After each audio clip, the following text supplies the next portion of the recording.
fica coração aberto, a gente ficou, por uma feliz coincidência, né, o capítulo 18, que fala do rei da medicina, né, que é exatamente o capítulo 23 do Sutra de Lótus, né? Então, a gente vai ler, provavelmente vai parar e comentar um pouquinho, né, porque é um assunto que pessoalmente me instiga, né, ainda que o Yakushi Nyorai, né, ele não é diretamente da nossa ordem, do Soto Zen, ele é mais ligado ao budismo tibetano, às escolas Shingon, Tendai, mas tem alguns elementos importantes a discutir, né? Porque a gente está falando aqui exatamente do aspecto da ação, né? Então, da esfera da ação. E curar tem um elemento de ação. Claro que, como eu sempre costumo falar, a gente tem uma questão que às vezes acontecem confusões conceituais entre palavras, né, ditas no Ocidente e no Oriente, né? Iluminação é uma delas, por exemplo, né? Só a palavra iluminação renderia discussão de horas, né, falando nesse aspecto. E cura também é uma palavra que, às vezes, não é empregado de forma muito correta, digamos assim. Mas vamos lá.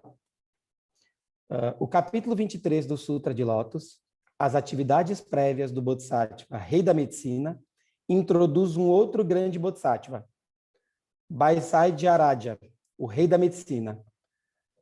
Vaisajya significa medicina, Iraja significa rei. Vale lembrar também, né, que isso é na Índia, né? Ele também é chamado por Vaisajya Guru, né?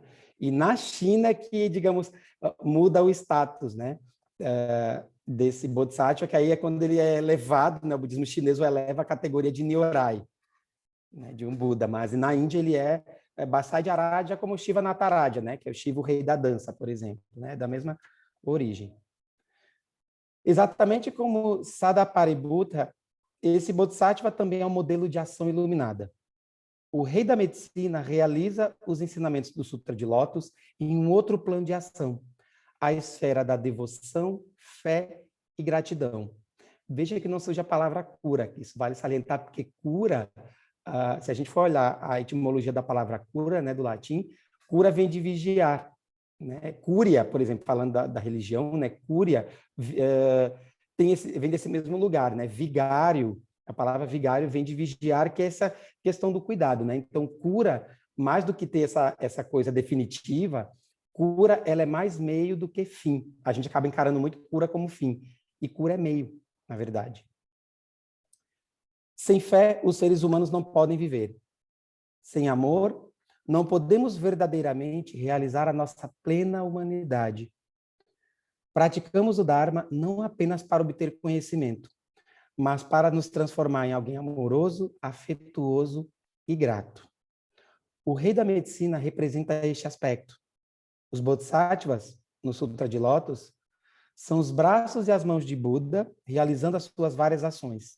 Da mesma forma que o Bodhisattva Sadaparibhuta tem um papel específico a cumprir, o Bodhisattva rei da medicina tem um outro papel a desempenhar. Na cena de abertura desse capítulo, um dos Bodhisattvas de uma outra parte do cosmos, chamado Adornado com Flores pelo Rei das Constelações, inquiriu Buda, honrado dos mundos, como o Bodhisattva rei da medicina viaja através do mundo Sarra. O mundo Sarra é este mundo físico, né? E ele é dividido em 3 aspectos, né? Que é o desejo, forma e além da forma, né? Em sânscrito é conhecido como Sarraloka, né? Esse mundo Sarra, né? A gente fala que é o mundo onde Buda pregou o Dharma. Na versão chinesa do Sutra, essa passagem é lida: qual sua atividade no mundo Sarra? Realmente não se trata, porém, de uma questão de atividade. Uma melhor compreensão dessa passagem seria como aquele Bodhisattva aprecia a sua jornada pelo mundo. No capítulo sobre Avalokitesvara, na versão vietnamita do Sutra do Lótus, podemos ver as frases aproveitar uma viagem e apreciar uma estadia. Assim, os grandes Bodhisattvas são aqueles que sabem como permanecer relaxados e aproveitar suas viagens pelo mundo Sarra. E aí entra de novo o aspecto do meio, né? Mais do que o fim, né? Aquilo que a gente fala muito no Zen, né? Tem que aproveitar o caminho mais do que o destino. E nesse elemento aqui também é muito claro, né? E aí eu trago de novo, né? Cura, ela tem muito mais a ver com o meio do que com o fim, né? Quando a gente pratica, a nossa prática é o meio, né? Eu gosto de falar que o Zazen ele é meio e fim em si mesmo. Então, é desse lugar que a gente fala de cura. Só para dar um exemplo. Precisamos aprender a nos divertir enquanto viajamos por este mundo sarra.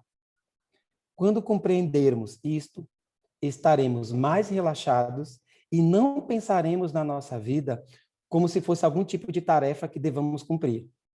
Não temos de nos programar e ter pressa. Seremos capazes de oferecer nossos serviços e trabalho porque gostamos dele. Nós podemos trabalhar sem apego ao resultado. Podemos realizar todas as nossas ações, organizar um retiro, construir uma sanga, trabalhar com prisioneiros, dentro de um espírito de liberdade, liberação e alegria, ao invés de obcecados com noções de atingir tal e qual patamar de sucesso ou realização. E aqui você acha esse que acabou de chegar.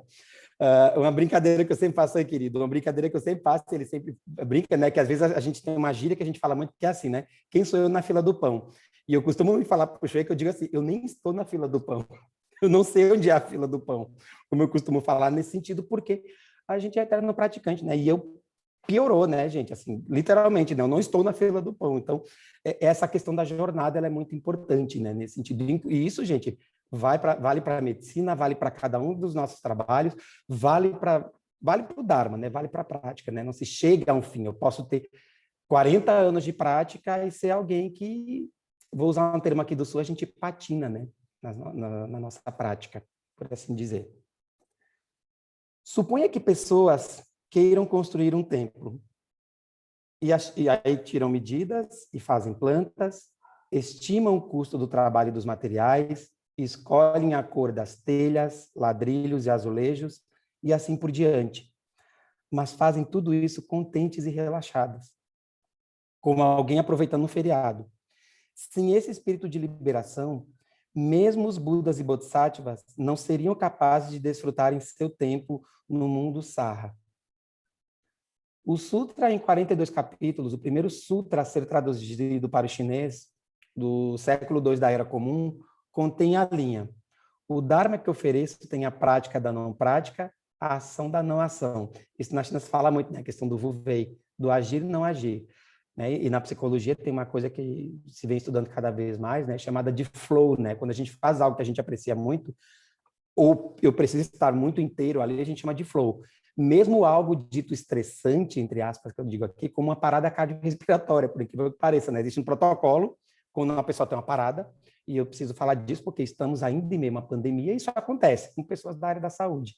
Então, ainda assim, essas pessoas elas ficam imersas ali, elas ficam assim, 110% das células de toda a sua cognição estão naquele momento. E eu acho que aí é um pouco disso de quando a gente pratica, né? Quando a gente pensa na nossa prática, seja oferecer um incenso, seja sentar em zazen, né? A gente tem essa questão, né, da ação por não ação, né? A gente, por mais que a gente faça ajustes em postura, a gente tenha um cuidado com a forma, a gente extrapola, né? Eu não fico preso a vejam como eu, né, coloco, sei lá, bem o incenso ou como eu faço uma massagem cardíaca. Ninguém vai pensar nisso na hora que uma pessoa está parada. A gente estuda antes, treina antes, né? Por isso o treinamento, né? O treinamento monástico, o treinamento, o estudo do Dharma, né? Que vocês fazem aqui. Nós pensamos que a ação e não ação são duas coisas diferentes. Quando dizemos não fique apenas sentado, faça algo, estamos instando as pessoas a agirem.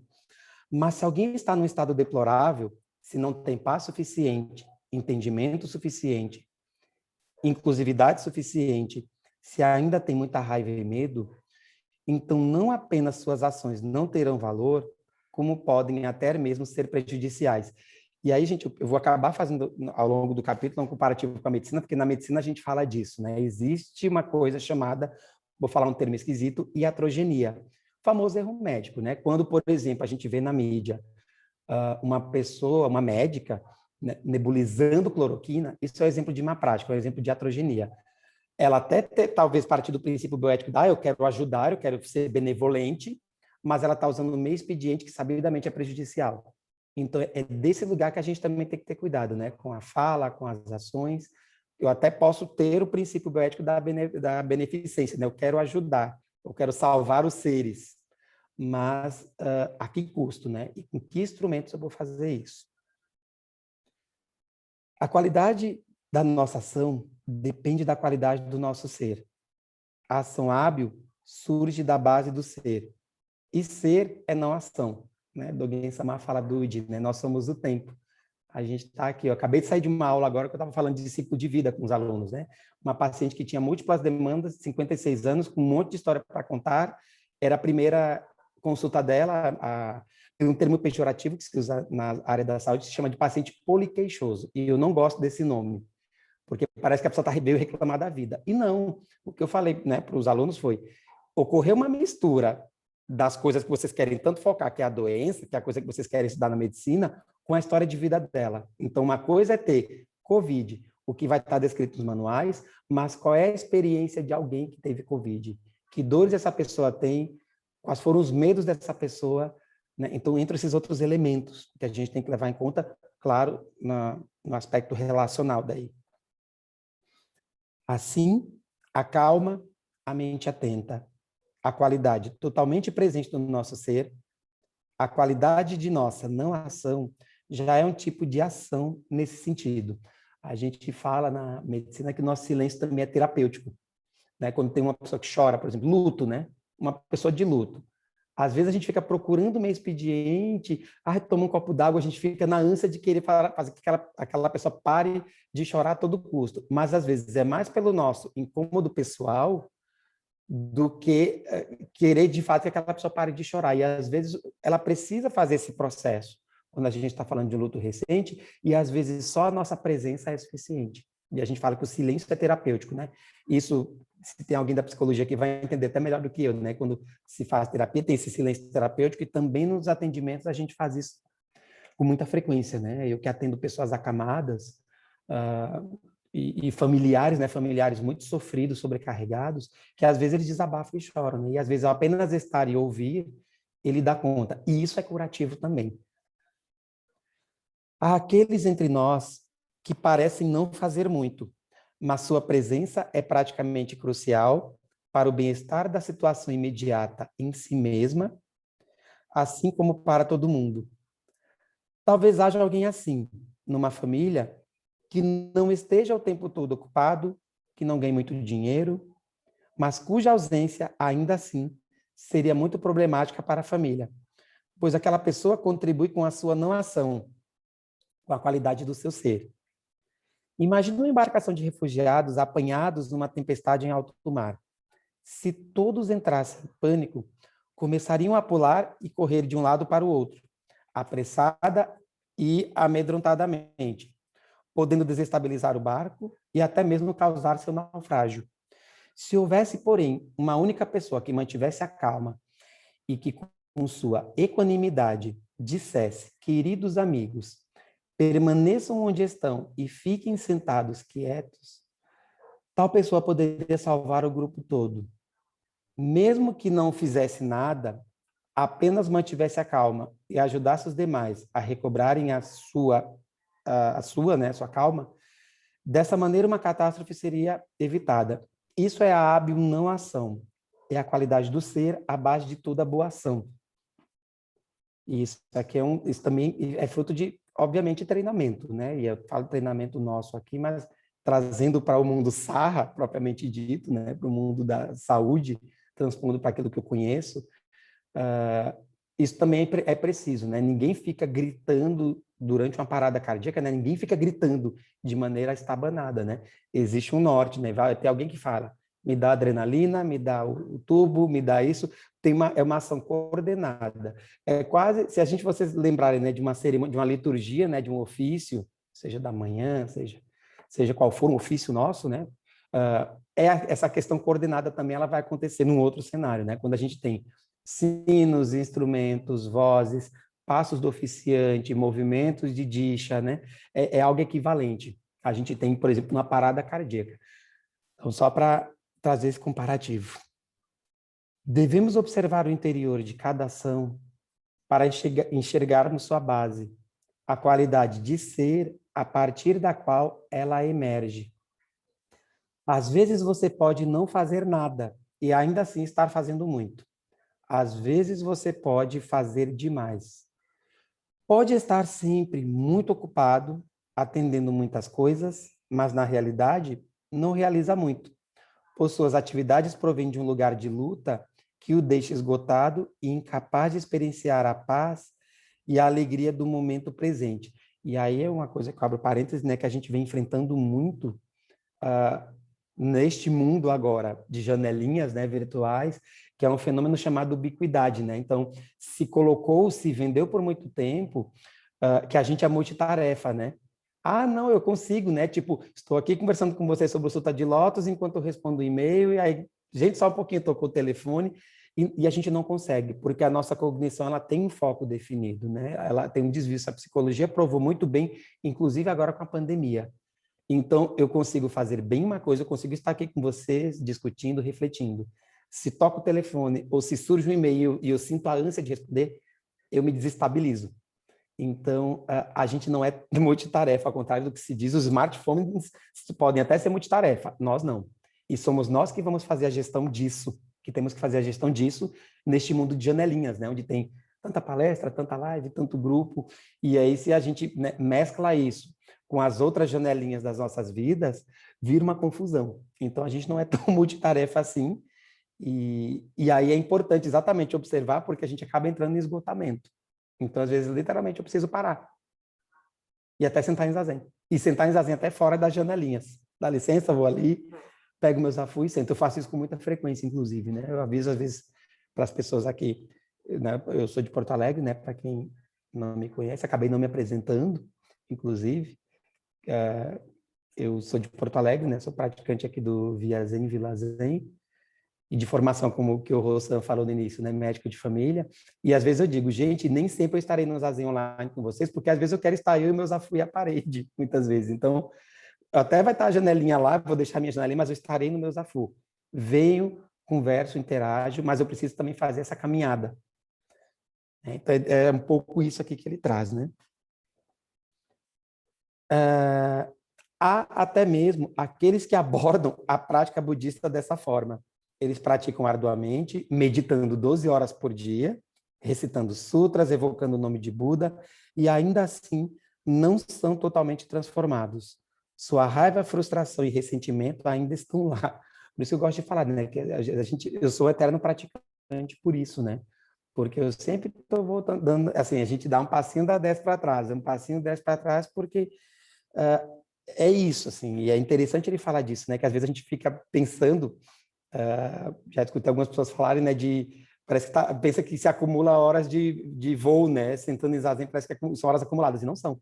São horas que a gente senta para praticar, mas cada zazen é o primeiro zazen, né? Porque o instante não é, ele é único, e nós somos únicos naquele exato instante. Então, não tem acúmulo de horas, né? Assim, medito 6 horas, e aí, isso eu escutei de gente da saúde, inclusive.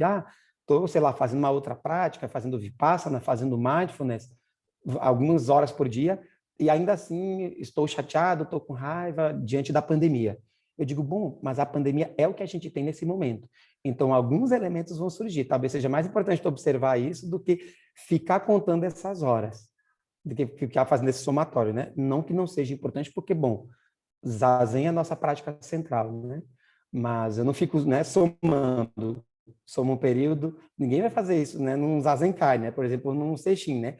Então tá, peraí, hoje foram 12 mais 12, eu não conheço, pelo menos, ninguém que parou para fazer isso. Eu nunca fiz. Então, se alguém fez, depois me conta, porque realmente eu nunca fiz, nunca parei para assim, legal, 36 horas de zazen, uau, bom, não é bem assim.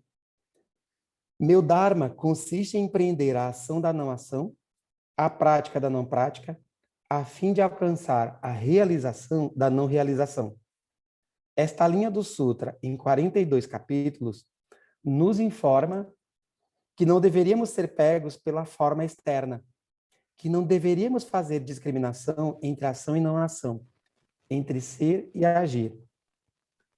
Muitos de nós tentam fazer muitas coisas, e quanto mais agimos, mais problemática vai se tornando a nossa família, a nossa sociedade e o nosso mundo. Porque a base do nosso ser ainda não é suficientemente estável, né? E aí eu vejo ele falar essa questão do estável, né? A base, eu gosto muito de falar em etimologia, tá, gente? Às vezes eu falo de latim, tá? É uma coisa que pessoalmente eu gosto. né? A etimologia da palavra enfermo, né, doente, significa exatamente isso, né? Não firme, né? O fermo é de firme. Então, é instável. Uma pessoa que é enferma, ela, né, não está firme o suficiente para conduzir as atividades da vida diária. Então, ele falar disso aqui significa um pouco essa questão da enfermidade, né? A gente fala enfermidade social, né? Não é só enfermidade física, né? Quando a gente fala da raiva, da revolta em redes sociais, por exemplo, de alguns elementos, né, que permeiam a nossa cultura, negacionismo, enfim, isso é enfermidade social. É exatamente essa não firmeza em ter clareza de pensamento para poder ter clareza de atitude, né? Agindo ou não agindo. Tente praticar o oposto. Não faça nada, não leve nenhuma ação adiante, apenas incremente a qualidade do seu ser através da meditação e da prática da mente atenta. Estar no aqui e agora, totalmente vivo, totalmente presente, é uma contribuição muito positiva em qualquer circunstância. Aumentar a nossa introspecção, compaixão e compreensão através da prática da mente atenta é a melhor coisa que podemos oferecer ao mundo. É a prática da não prática, a realização da não realização, a verdade do nosso ser, de forma que tenhamos paz e alegria, e então podemos oferecê-las quer para as nossas famílias e comunidades, quer para o mundo. O capítulo sobre Hasaidharaja, no Sutra de Lótus, fala das suas vidas passadas, de como ele se tornou Bodhisattva, rei da medicina. Formalmente, ele estudou e praticou com o Buda denominado excelência pura e brilhante do Sol e da Lua, né, que é o Chandra Surya Vimalaprabhasarshri, que é interessante que no Japão, né, inclusive, o Yakushi Nyorai, que é como é falado no budismo japonês, né, ele é representado, inclusive, por dois bodhisattvas, né, que se fala, que é Nikko e Gakko, que é exatamente o Sol e a Lua, né, o Sol à esquerda, Nikko, e a Lua à direita, Gakko. E naquele tempo, ele era chamado de visto com alegria por todos os seres vivos. De tempos em tempos, encontramos alguém assim. Uma pessoa que cada um, crianças e adultos, homens e mulheres, fica contente em ver. A presença de tal pessoa é tão maravilhosa, tão fresca e agradável, que todos ficam felizes em encontrá-la. Né? Às vezes aquela pessoa apaziguadora, a gente pensa às vezes em confraternizações, né? A gente não está podendo aglomerar, mas sempre tem aquela pessoa, quando a gente encontra, é uma alegria rever essa pessoa, né? Às vezes é isso. O Bodhisattva, visto com alegria por todos os seres, tornou-se grande discípulo do Buda, excelência pura e brilhante do Sol, né? Nikko, e o da Lua, Gakko. Ele sentia grande devoção e amor por seu professor, e o laço entre eles era muito profundo. Por causa da grande afeição entre professor e aluno, ele fez muitos progressos. Olhando profundamente para a alegria da prática do Bodhisattva, podemos ver a devoção, a dedicação, o amor e a lealdade. Você deveria imaginar o quanto a dedicação e a afeição fazem parte da prática de olhar profundamente e atingir a iluminação. Devemos amar nosso professor? Precisamos amar nossos discípulos? Precisamos amar nossos irmãos e irmãs do Dharma para termos sucesso em nossa prática? A resposta é sim.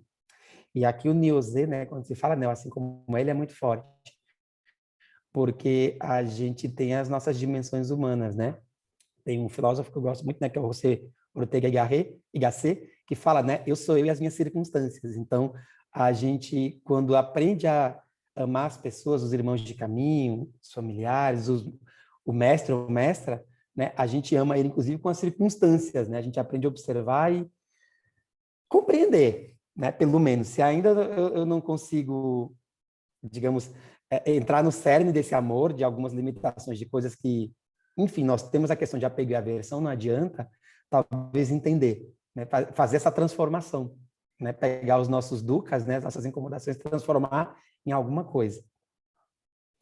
Exatamente como a presença do amor dos pais é crucial para o crescimento de um bebê, a presença amorosa de um professor é muito importante para seus discípulos. A presença amorosa de nossos irmãos e irmãs de Sangha é muito importante para o nosso crescimento como praticantes. Essa é a mensagem passada por esse Bodhisattva.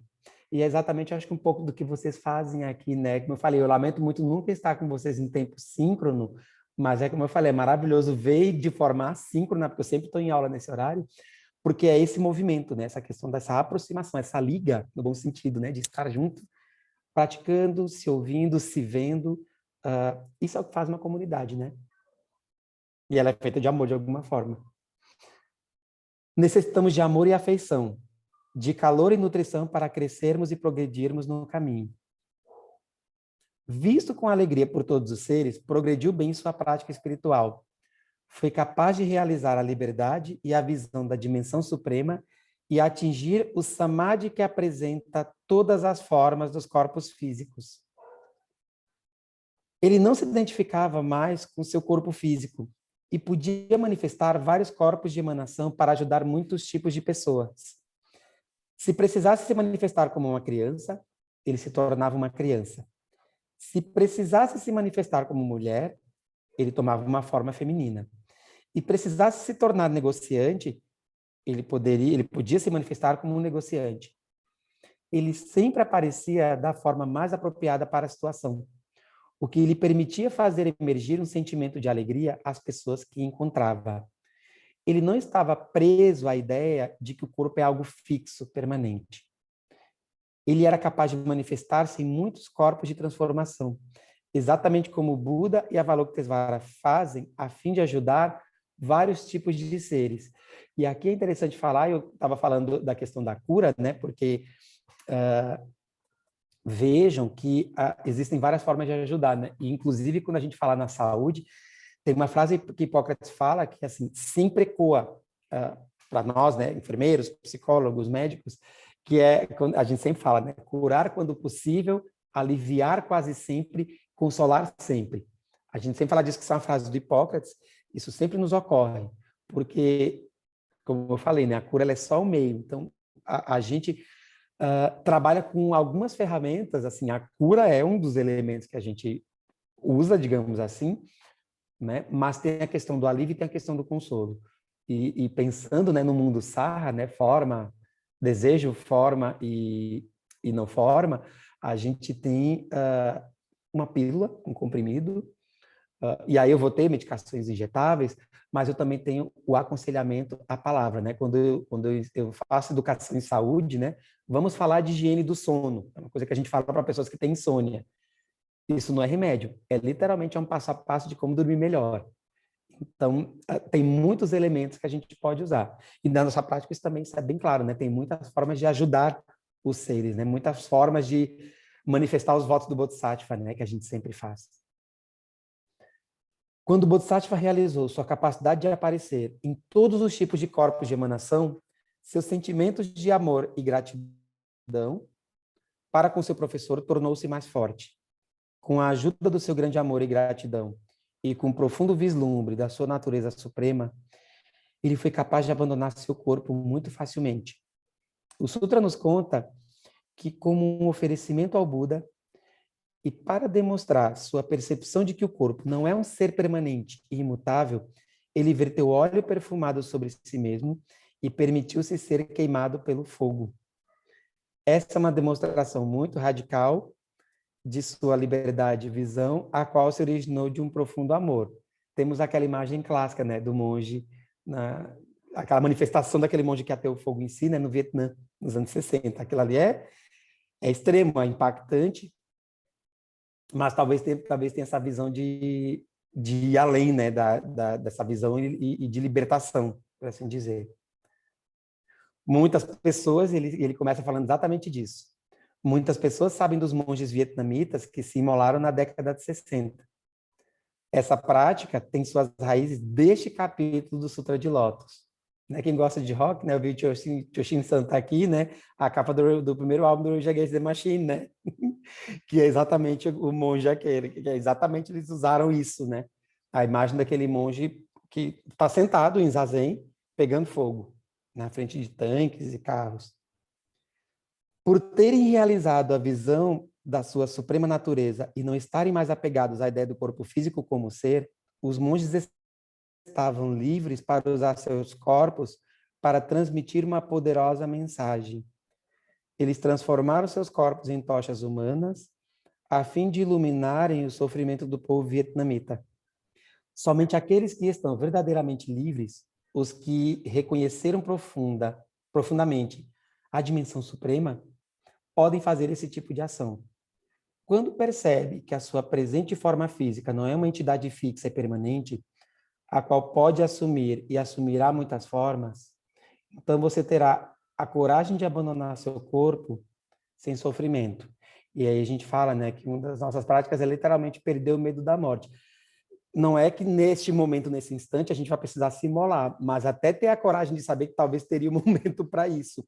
Independente disso, a gente abrir mão de elementos quando a gente conversa com alguém. Quando eu falo muito da questão do atendimento, que é o que eu faço, né, na minha praxis, como monge, enfim, conversando com pessoas, como profissional da saúde, né? Então, não é sobre mim. Eu sempre gosto de falar isso, né? Tem uma metodologia canadense que a gente chama de método clínico centrado na pessoa, que foi emprestada da psicologia, do Carl Rogers, que fala exatamente disso, né? Eu me dispo do eu. Então, eu me dispo dos meus preconceitos, das minhas ideias, e vou ouvir aquela pessoa. Então, é sobre aquela pessoa.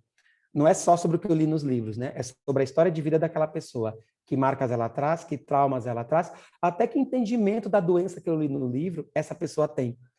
Então, a gente usa muito isso, e aqui cabe muito bem, então, às vezes, entender esse momento de libertar, de abandono de corpo, que não precisa ser exatamente a imolação, mas até eu abandonar, às vezes, os meus euzinhos menores, os meus preconceitos, para entender aquela pessoa, para ouvir aquela pessoa, para entender algumas situações.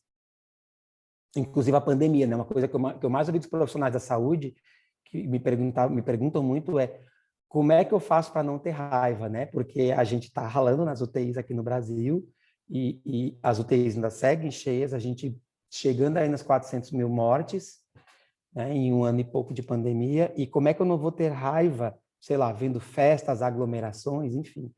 E aí eu lembro, olha, existem, né, os 3 venenos mentais, né? Apego, aversão e ignorância, né? Então tem gente que é muito apegada à festa, e tem gente que vai ter a questão da ignorância, do negacionismo, e isso vai acontecer. Então, talvez ter um entendimento disso vai te trazer menos raiva. Saber que isso existe vai te trazer menos raiva do que ter a raiva em si. Porque aí a pergunta que eu faço é, o que eu faço com essa raiva, com essa aversão? Eu consigo transformá-la em alguma outra coisa? Né? É o convite até que o próprio Buda da medicina ele faz, né, de alguma forma. É claro que abrir mão da própria vida e do corpo é um tipo de oferenda feita somente em situações extremas. Somente alguém que realizou completamente o não medo e o não apego pode executar uma ação tão radical com a finalidade de iluminar uma situação de sofrimento. E aqui ele vai contar exatamente a situação, né, do monge do Thich Quang Duc, que foi a primeira pessoa a se imolar com um ato de protesto durante a guerra em 63. Ele queria que o mundo tomasse consciência da perseguição aos budistas no Vietnã. O presidente católico, Diem Diem, banira a celebração do Vesak, que é o aniversário do Buda, né, no Vietnã. O Natal era um feriado nacional num país onde 90% da população praticava o budismo. E ainda fomos proibidos de celebrar o Vesak. Thich Quang Duc estava envolvido no movimento não violento para restaurar os direitos humanos e a liberdade religiosa.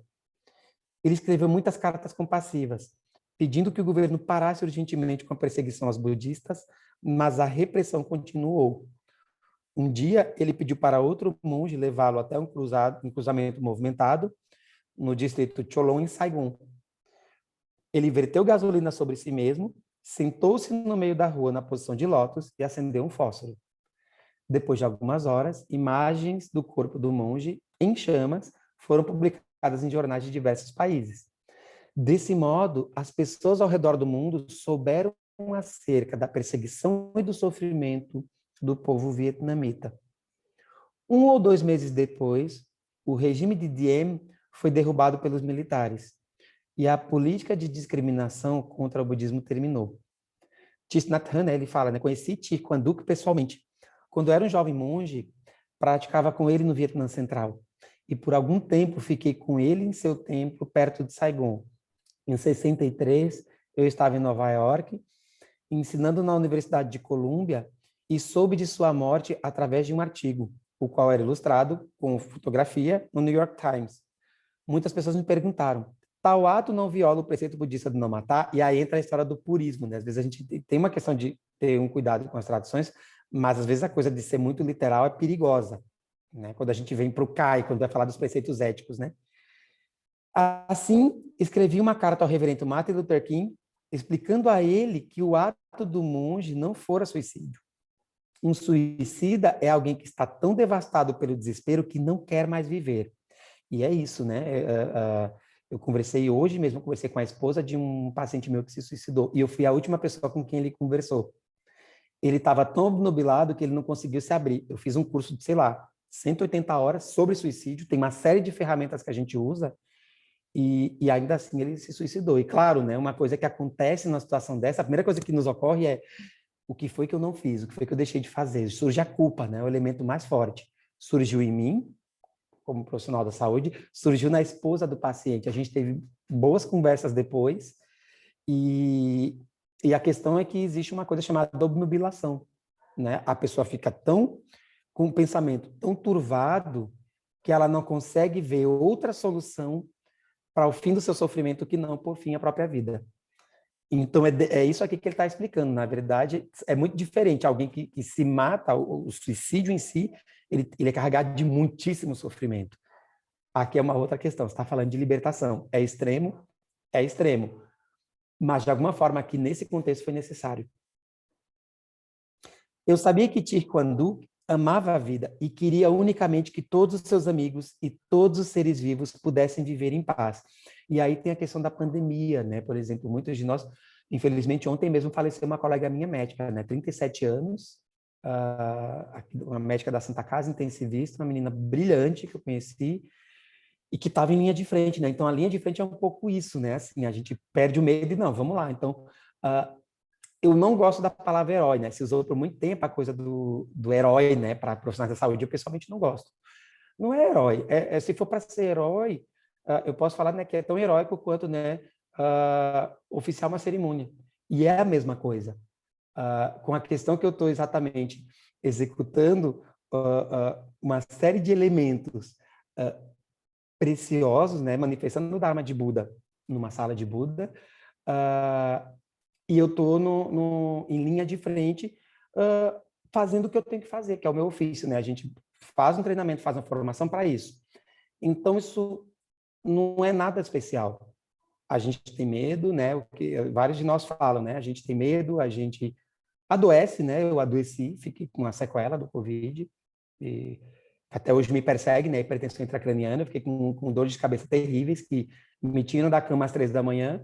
E eu brinco, né? Virou a minha amiga, né? A minha amiga que me acorda para fazer zazen de madrugada. Digo, que legal, então vamos lá. Aí eu sento com dor de cabeça e tudo. Claro, tem medicamentos, mas que nem sempre são suficientes, porque é uma dor de cabeça pior que a pior das enxaquecas que eu tive, e virou a minha companheira a dor de cabeça. Então, a gente vai com isso, né? Então, vamos lá. E sigo atendendo, né? A gente segue fazendo os movimentos que tem que fazer. Então, não sei, eu não vejo isso como heróico, eu vejo isso como necessário, né? A gente tem que fazer. E é um pouco isso, né? A gente perde o medo e vamos lá. Alguém tem que fazer isso, alguém tem que atender as pessoas em sofrimento. Independente, né, inclusive, de ficar... Ninguém, quando a gente está atendendo, fica perguntando, tu te aglomerou, tu não te aglomerou?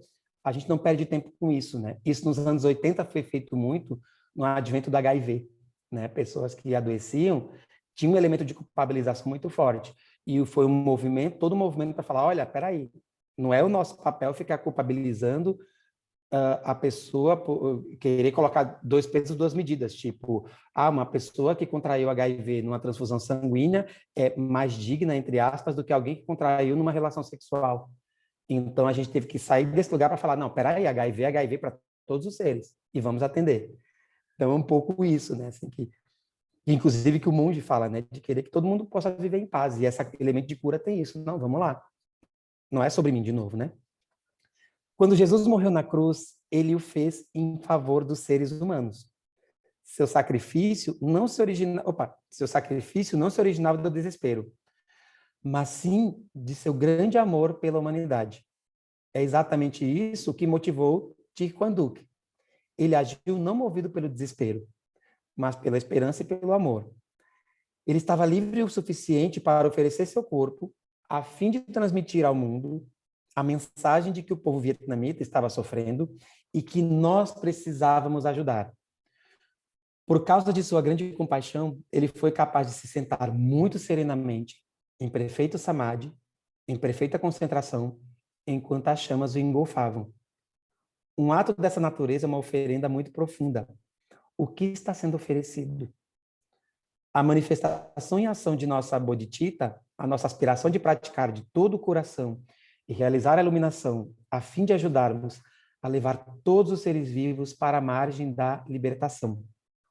O Sutra nos diz que após o Bodhisattva, visto com alegria por todos os seres, ter alcançado o Samadhi que apresenta todas as formas dos corpos físicos, ele se sentiu muito contente e fez muitos tipos de oferendas ao Buda, com a finalidade de mostrar sua gratidão e devoção por haver recebido os ensinamentos. O Sutra nos diz, após ter feito essa oferenda, ele emergiu do Samadhi e pensou consigo mesmo: ainda que eu tenha feito uma oferenda ao Buda, através do poder sobrenatural, isso não é o mesmo que se eu tivesse feito uma oferenda do meu próprio corpo.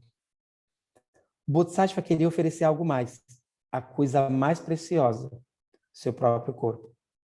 Ele havia realizado um nível de não medo e não apego, de não nascimento e não morte. Esse corpo não era o seu único corpo. Quando a nuvem muda de forma, ela se torna chuva. E quando a chuva se transforma, ela se torna neve. A neve derrete e retorna à sua natureza suprema, a água, a qual se torna mais uma vez uma nuvem. Nada se perde. Essa coisa da transformação que a gente vê da física explica isso muito bem, né? E acontece, obviamente, conosco, né?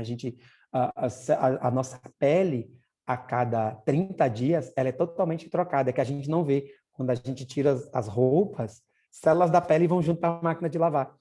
A gente perde células cutâneas todo dia, né? O estômago tem muito ácido e em torno de 15 dias a gente tem um estômago novinho em folha. Então, muitas partes de nós se vão para a natureza em vários dias. Então, a gente literalmente não é o mesmo. A cada instante, células morrem, né? Existe um fenômeno, vou falar um tecniquez aqui, vocês me desculpem, chamado apoptose, que é exatamente essa coisa da morte programada. Existe uma morte celular programada. Algumas células nossas morrem, elas se vão. A gente vai ter a nossa morte programada lá adiante, né? A morte deste corpo físico. Então, um pouco isso, né? No Sutra é dito que quando o Bodhisattva queimou sua forma corpórea, a luz do fogo da imolação brilhou através de mundos tão numerosos quanto os grãos de areias de 18 milhões de rios Ganges. O corpo do Bodhisattva queimou por 1.200 anos até ser completamente consumido. Essa luz foi um despertar e um oferecimento do Dharma. A luz do Bodhisattva brilhou de forma que todos pudessem ver assim como ele via, dando-lhes a oportunidade de ver a natureza imortal da dimensão suprema. Nós temos, portanto, que entender esse tipo de oferecimento dentro do seu próprio contexto. Em uma época de grande sofrimento, como no Vietnã durante a guerra, durante uma pandemia, né, havia muitos bodhisattvas como este entre nós. O próprio médico chinês, né, o que detectou que teve a mutação, inclusive ele foi advertido pela polícia da China, né, para não espalhar notícia falsa, de obrigar ele a assinar uma declaração de que a notícia dele era falsa, e não era. Ele era pesquisador em laboratório, ele detectou que existia uma mutação de um vírus que existia no Oriente Médio, chamado coronavírus, que o vetor era o camelo, e ele viu, olha, tem um tipo diferente de vírus aqui. E começou a observar isso acontecer, e acabou que ele adoeceu e morreu, né? E ele seguiu alertando, né? Mesmo no seu leito de morte, literalmente, ele chegou a fazer vídeos falando, gente, atentem enfim, para medidas de prevenção sanitária nos diversos países, porque esse vírus, a transmissibilidade é muito alta. Bom, e o resultado é que vocês viram, que a gente está vendo ainda, né? Um dos primeiros 6 membros da primeira ordem do terceiro era uma jovem mulher chamada Nhat Mai. um ramo de ameixeira. Ela era minha discípula. Nha Mai imolou-se para clamar pela cessação das hostilidades entre Norte e Sul. Uma destruição massiva estava ocorrendo por toda parte. Muitas pessoas estavam morrendo pelo pesado bombardeio. Havia 500 mil homens das tropas americanas no Vietnã e seus oficiais haviam declarado que eles estavam por bombardear o Vietnã do Norte de volta para a Idade da Pedra. Muitos em nosso grupo estavam próximos do completo desespero. Os jovens vinham me perguntar: Tai, alguma esperança de que a guerra possa terminar? Eu não sabia o que lhe dizer. Bom, para o mestre Tai falar isso aqui, vocês imaginam, ele não tem resposta para isso. Eu praticava a mente atenta na respiração por alguns minutos e em seguida respondia: o Buda ensinou que tudo é impermanente. A guerra também é impermanente. Ela precisa terminar um dia. Né? A brincadeira que a gente sempre faz, né? Que a única coisa permanente é a impermanência, né? A gente brinca com isso, porque, bom, é ser o da existência, né? Tá aí. Essa foi a situação na qual Nha Mai escolheu fazer uma oferenda do seu próprio corpo.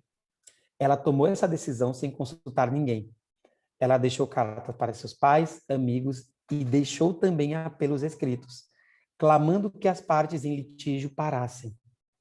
Ela sabia que a polícia confiscaria suas cartas e reprimiria seus apelos em favor da paz e da reconciliação. Assim, ela fez cópias e entregou-as a um amigo que as distribuiu após sua morte. Eu recebi uma carta dela, a qual ainda guardo.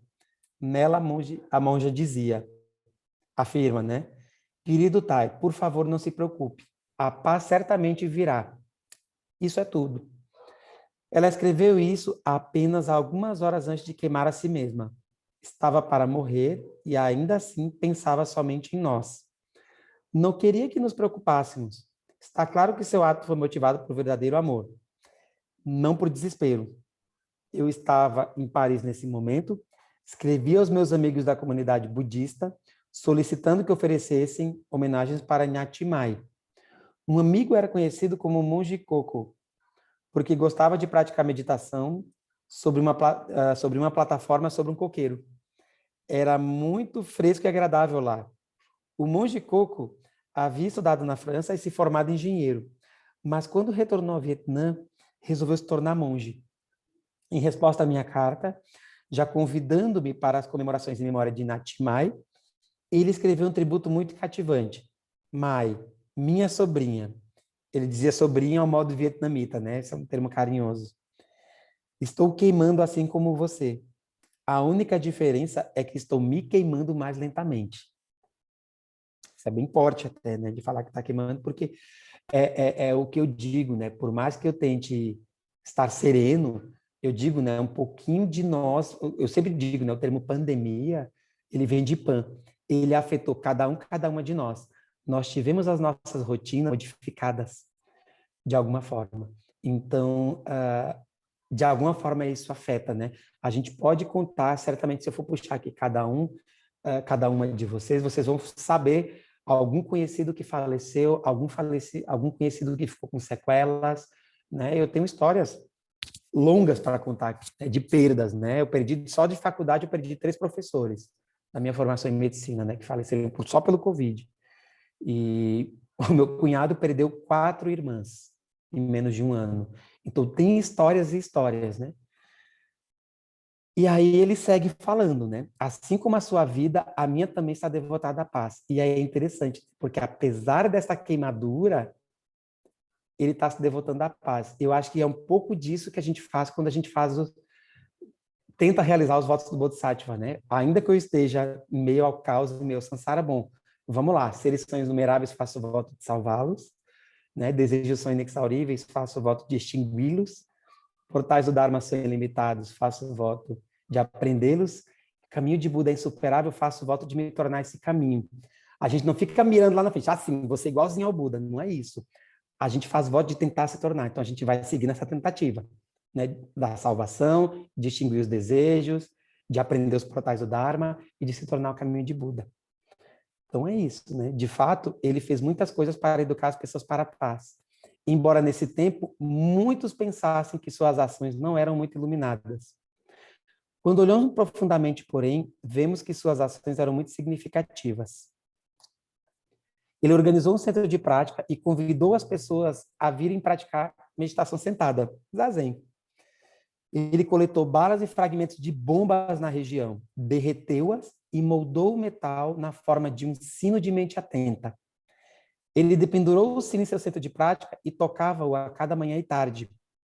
Na cerimônia de consagração do sino, ele disse: queridas balas, queridas bombas, eu as ajudei de modo que pudessem novamente se unir para praticar. Ou seja, é a questão da transformação, né? Nós somos agentes de transformação. Então, é importantíssimo, né? E quando eu falo da raiva, dos diversos sentimentos que surgem entre nós, né? Seja porque eu estou muito tempo em casa, existe um fenômeno chamado cabin fever, né? Eu fico quase em claustrofobia e surto, seja porque eu fico com raiva de ver algumas posições diferentes da minha, né? Negacionismo de pandemia, no que eu posso transformar isso? Eu acho que é a grande reflexão e o grande convite. Bom, Kyo-San, não sei se a gente abre agora, porque acho que é até 8h30, né? Eu não sei se eu sigo, porque é um capítulo, ele vai seguir lendo bastante coisa. Então, eu não sei se a gente abre para conversar um pouquinho, Choi-san. Você fique à vontade, Iago-san. Se quiser terminar, acho que falta duas páginas só, né? Se você achar que é importante, pode ler sim, não preocupa com o tempo, não. Pode continuar. Tá bem. A gente estende um pouquinho, não tem problema. Tá bem. Obrigado, gente. Então, eu vou seguir ainda comentando um pouquinho, né? Ele faz isso, né? Ele fala, né, que em sua vida prévia vocês mataram, mas nesta vida vocês servem para chamar as pessoas a acordarem para a humanidade, para o amor e para a compreensão. Esse foi um ato muito belo e significativo. E aí essa questão da transformação é importante, né, que eu falava antes. O monge Coco foi ao palácio do presidente Thiers levar uma mensagem de paz, mas o guarda não permitiu que ele entrasse. Ele entrou, trouxe um rato e um gato, sentou-se e manteve as duas criaturas calmas, de tal forma que o gato não tentava atacar o rato. O guarda disse: vai embora, você não pode ficar sentado aqui. Por que está aqui? E o monge disse: quero mostrar ao presidente que mesmo um gato e um rato podem viver juntos pacificamente. Ele foi posto na prisão e, enquanto esteve lá, usou a sua própria comida para alimentar os animais. Uma semana depois, ele disse a um outro prisioneiro: este gato, todos os dias, apesar de não haver comida suficiente e poder comer o rato, não fez isso. Assim, por que razão nós, seres humanos, lutamos um contra os outros e matamos-nos nesta guerra cruel? Essa foi a ação do monge Coco. Um psicoterapeuta poderia pensar que alguém que age deste modo está perturbado ou iludido. Bom, aí, quem é da psicologia aí talvez vai ter coisas a falar a respeito, né? Esse, porém, não era o caso. Na verdade, Coco estava totalmente lúcido. Ele realizou tais atos com o propósito de transmitir uma mensagem. Em homenagem a Inati Mai, ele falou que em queimar-se com o desejo de ajudar todos os seres, queimar rápida ou lentamente. Assim como o corpo do Bodhisattva, visto com alegria por todos os seres, levou mais de 1000 anos para queimar, e todo esse tempo ele estava educando as pessoas, permitindo que elas olhassem profundamente sua natureza suprema do não nascimento e não morte. Após seu corpo ter sido totalmente consumido pelas chamas, o Bodhisattva renasceu como um príncipe. E, com a idade de 20 anos, procurou o Buda, a excelência pura e brilhante do Sol e da Lua. Ele se ajoelhou perante o Buda, o qual havia sido seu professor na vida anterior. Maravilhoso e querido professor, você ainda está no mundo. O gata que ele proferiu, registrado no Sutra de Lótus, ainda é recitado pelos monges do Vietnã durante o oferecimento de incenso. Ó semblante mais envolvente e delicado, cujo brilho ardente ilumina as 10 direções. Formalmente fiz minha oferenda para você e agora novamente venho contemplá-lo em pessoa. No passado, esse Bodhisattva fez oferendas ao seu professor, o Buda, excelência pura e brilhante do Sol e da Lua. Agora ele retornara para estar mais uma vez perto de seu mestre. Por causa da profunda conexão entre professor e discípulo, estabelecida em uma vida prévia, o Bodhisattva nasceu de novo na terra deste Buda a fim de poder reencontrá-lo. Esse é o caminho da devoção, da gratidão e da lealdade, exemplificado pela prática do Bodhisattva Rei da Medicina. E esse Bodhisattva ele tem uma história muito interessante porque ele fez 12 votos, né? Não tem, eu acho que o Mestre Tai ele acaba não falando aqui, mas tem 12 votos que esse Buda ele fez, e ele vai falar de vários elementos de cura, né? Ele vai até apontar elementos voltados para as mulheres, para pessoas em determinados tipos de sofrimento, ele dá alguns elementos de cura, digamos assim, mais específicos, né? O Buda Excelência Pura e Brilhante do Sol e da Lua respondeu: maravilha, você retornou bem em tempo. Hoje à noite entrarei em Nirvana. Cessarei de me manifestar como um Buda e neste momento confio a você o Buda Dharma. Você ficará aqui para continuar minha missão. E é um pouco, né, do que eu vendo aqui, né, Shoei, Joken, né, é um pouco do que os meninos estão fazendo, né, essa coisa da transmissão face a face, é um pouco do que a gente, em maior ou menor grau, a gente tenta manifestar, né? A gente vai observando alguns elementos dos nossos Budas ancestrais, vai pegando um pouquinho aqui, um pouquinho ali, bom, e vou conduzir o meu caminho, né? É um pouco disso que a gente tenta fazer, pelo menos. Então ele fala, né, você ficará aqui para continuar minha missão, mantendo e oferecendo os ensinamentos do maravilhoso Dharma a todos os seres através do universo. Assim como a prática do Bodhisattva jamais depreciativo tinha uma função específica, né, que foi o que vocês leram semana passada, a de lembrar as pessoas acerca de sua inerente natureza Buda e potencial para a buditude, o rei da medicina representa um outro aspecto da prática, a prática da devoção, da dedicação e do amor. Sem devoção e constância, você não pode se aprofundar o suficiente, nem ir muito longe. Sem esse tipo de afeição e dedicação, né, um pouquinho até isso me lembra Virya Paramita, né? A paramita da diligência, né? Eu gosto muito de falar da diligência porque a gente sempre quando fala em esforço, pensa em esforço, um fardo pesado, né? Aquela coisa assim, nossa, tô arrastando aqui 200 quilos. E Virya Paramita, ele é constante, é uma força constante, né? Aquela coisa da lei da física, né? Da velocidade de tempo constantes, né? Então, é disso que se trata a Virya Paramita, né? Tem uma diligência, tem uma constância, é mais do que isso, né? Por isso é muito importante estabelecer um bom relacionamento com nossos irmãos e irmãs na Sangha e com os nossos professores. Nós não deveríamos subestimar a prática da devoção, mas devoção apenas não basta. Ela precisa estar junto da prática da meditação, olhar profundamente e da prática da compaixão ativa. Os grandes bodhisattvas apresentados na dimensão da ação do Sutra de Lótus nos oferecem exemplos das muitas maneiras e formas de prática, através das quais podemos nos tornar as mãos e os braços do Buda no mundo. E isso é importante porque, como eu falava antes, né, ele é interessante olhar a figura a imagem, né, do Yakushi Nyorai, porque ele é um monge que está sentadinho, né? Quem der um Google vai ver, né? Ele é um monge. Ele vai estar fazendo mudra, né? Com a mãozinha aberta, que é o mudra do que fala do não medo, né? Tipo, não tenha medo. E ele vai ter um frasco de néctar, que se fala, que é medicamento, que é o medicamento. E, é claro, o Dharma em si, ele é um medicamento, né? Pensando em nós aqui nesse espaço. E cura, né? Como eu falava antes, a palavra cura, ela vem de cuidado, né? Não é do fim, é do meio. O cuidado, ele é o meio. Então, mais do que a cura, a coisa do fim, vou ficar bom. A gente tem que pensar no cuidado diário. E o cuidado envolve exatamente o cuidado relacional na sangha, na relação com os nossos professores, né? O perguntar como vai, né? O como vai, hoje em dia, ele tem um poder muito... É uma simples pergunta. E é muito profundo. Tem uma profundidade, né? Que assim, que abraça, né? Eu, pessoalmente, né? No meio da pandemia, eu tive meus altos e baixos, né? De ter que me isolar porque estava cansado, estava exausto, e de, às vezes, uma simples mensagem assim, como é que você está? Né? Shoei Sensei fez isso comigo, assim, como é que você está? E isso é cuidado, é carinho, é cura. Porque exatamente essa simples pergunta, por esse gesto de cuidado, de carinho, é que exatamente vai me tirar do lugar do sofrimento, da tristeza, da raiva, seja lá do que for, e alguém me viu aqui, alguém está cuidando de mim, então vamos lá.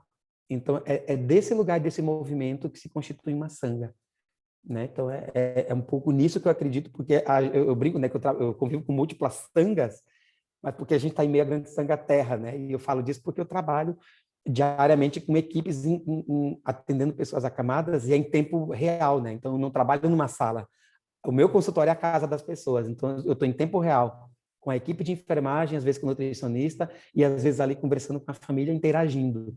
Então, esse elemento de cuidado, até de perceber quando alguém não está bem, de perguntar o como vai, tem um elemento fundamental, porque pode ser que eu não esteja aqui amanhã, por diversos motivos, né? Então, esse como vai, ele tem peso. E é um pouco disso que fala a cura, né? Então, acho que era um pouco isso. Eu fico aberto para conversar, como eu falei, eu não tenho muito a trazer, né, gente? Assim, eu sou como eu brinco, né? Eu não estou na fila do pão. Eu vim me encontrar com vocês, conviver com vocês, é uma alegria.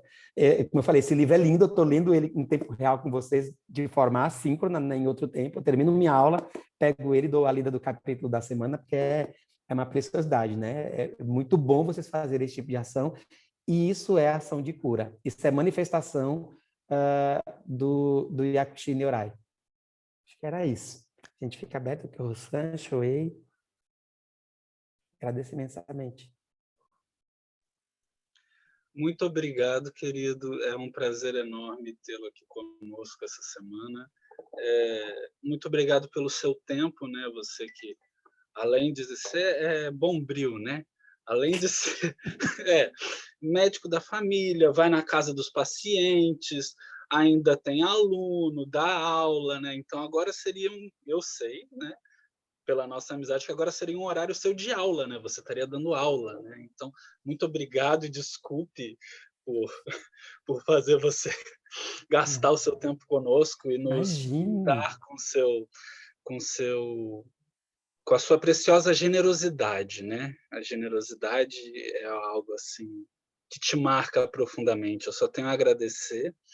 E eu abro para as pessoas fazerem perguntas, comentarem. Nós temos aí ainda algum tempinho, fica a seu critério. Quando você disser que seu tempo esgotou, você nos avisa, mas abrimos para as pessoas para perguntas. Por favor, fiquem à vontade. E mais uma vez, muito obrigado. Que agradeço. Imagina, eu ganhei tempo, eu não gastei tempo, eu ganhei tempo. Estou vivendo com vocês, é uma alegria poder rever vocês. Yaku-san, eu me perdi um pouco. Aqui na página 182, tem uma fala assim... Eu achei sensacional esse capítulo, porque a gente está na parte, deixa eu ver aqui, na parte 3, que é dimensão da ação. Então, ele está sempre falando muito de... Toda essa terceira parte é ação, né? Ações no mundo, meios hábeis e tal. E aí, esse capítulo, ele vai da não ação à ação extrema, né? Ele passa por todas as ações. Mas olha aqui essa frase, ó. Meu Dharma consiste em empreender a ação da não ação. Essa aí tudo bem. A prática da não prática, a fim de alcançar a realização da não realização. Você podia falar um pouquinho mais? Eu me dei uma embananada aqui na segunda parte da frase. Tá bem, vamos lá.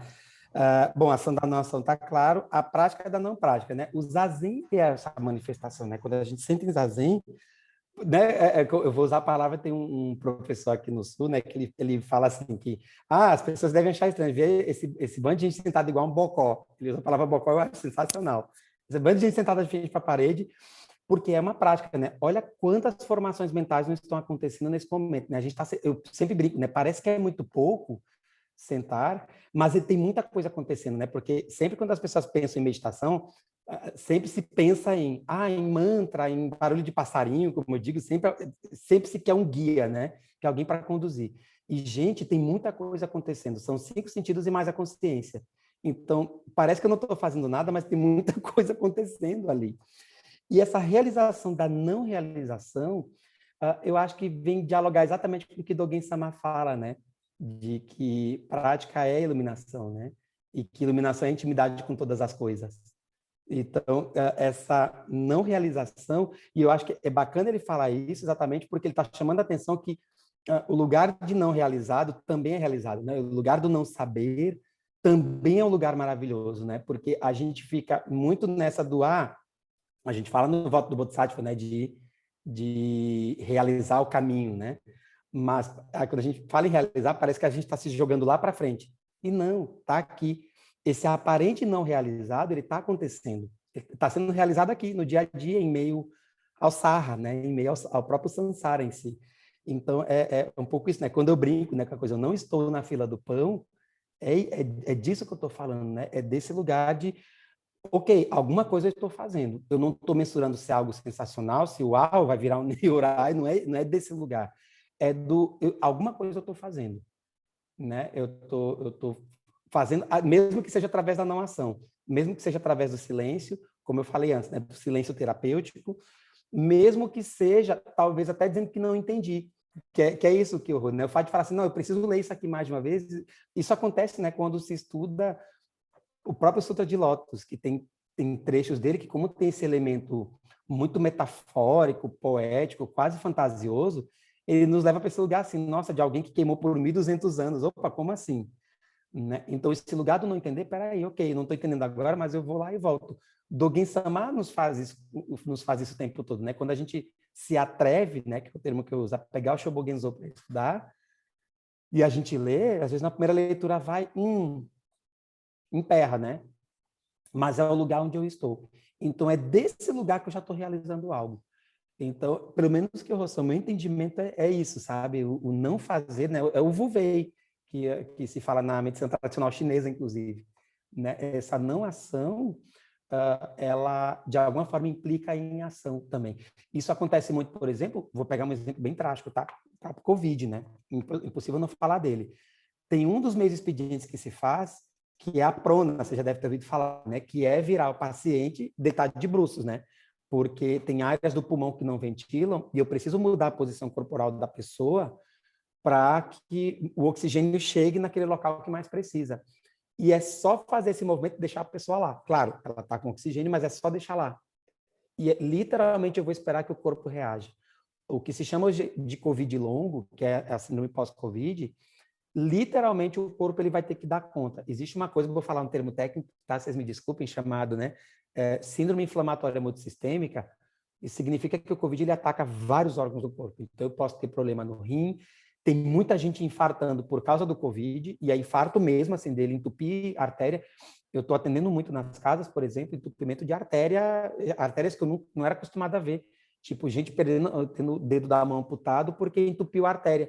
E foi o COVID que causou uma superinflamação e que causou isso. E mais comum do que eu pensei, eu estou vendo isso. Então, na verdade, o que eu vou fazer, claro, vão ter algumas coisas que a gente vai fazer e alguns cuidados, mas é o próprio corpo que vai dar conta desse COVID longo, dessa síndrome pós-COVID, né, que é como chamam. E isso é o não fazer. Em tese, não vou fazer nada, mas vão ter ações ali que vão acabar acontecendo, né? É aquilo quando a gente coloca o incenso, né? A gente põe o incenso e não é com o poder da minha mente que eu vou fazer com que ele pare de queimar, né? Eu coloco lá e ele vai queimar. A menos que aconteça alguma hecatombe, alguma coisa, caia algo em cima, ele vai seguir queimando. Então, é desse lugar que eu falo, né? Da ação da não ação e a prática da não prática, né? Eu gosto muito quando a gente fala de não intenção, né? Porque às vezes se pensa muito, né? A minha postura de zazen, né? Aquela coisa meio galante, assim, né? Da postura. E não é, a gente está sentando assim para poder ficar firme. E eu literalmente sento, né? É o famoso shikantaza, né? É o apenas sentar, né? Ou, como Deshimaru Orochi falava, né? A mente mushotoku, né? A mente de não ganho, né? De ganho nenhum. E eu acho que esse é o lugar da realização da não realização. Porque não é lá, né? A gente sempre fica, às vezes, quando até fala em terra pura, a gente fica se jogando lá adiante, né? Quase como o conceito do céu, né? É lá o céu, a gente joga para algo muito longe, mas olha o tanto de coisa que está acontecendo aqui, e aqui é onde vai rolar a realização. Pelo menos é o meu ínfimo entendimento.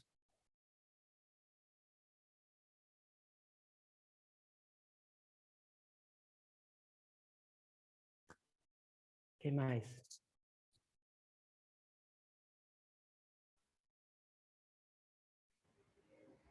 Olha, gente, se ninguém for falar, eu vou falar, hein? Vai ficar só eu aqui falando hoje, né?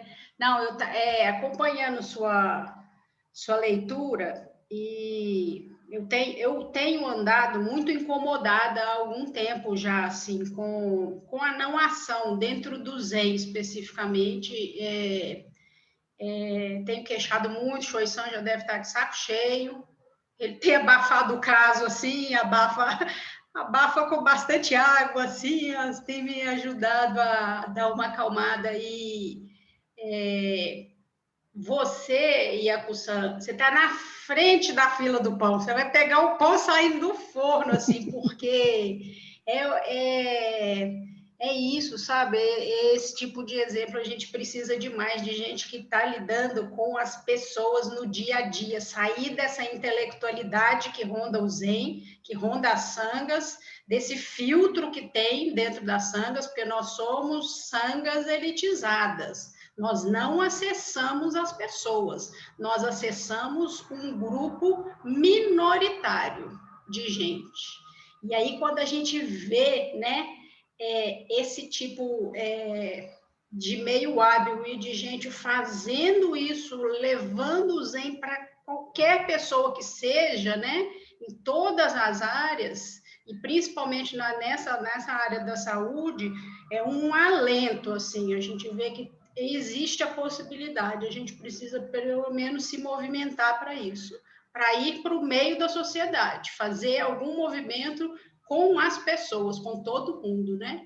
Então, quero te agradecer por você existir, né, no nosso meio, por fazer isso. Quero fazer um agradecimento pessoal por você ter compreendido a importância do Crescendo Zen e feito com a maior generosidade a tradução do livro. A gente não tem dimensão de quanto isso não é uma coisa que é aqui, agora, né? E você se dispor desse tempo seu, que é absurdamente precioso, eu tenho vergonha, né?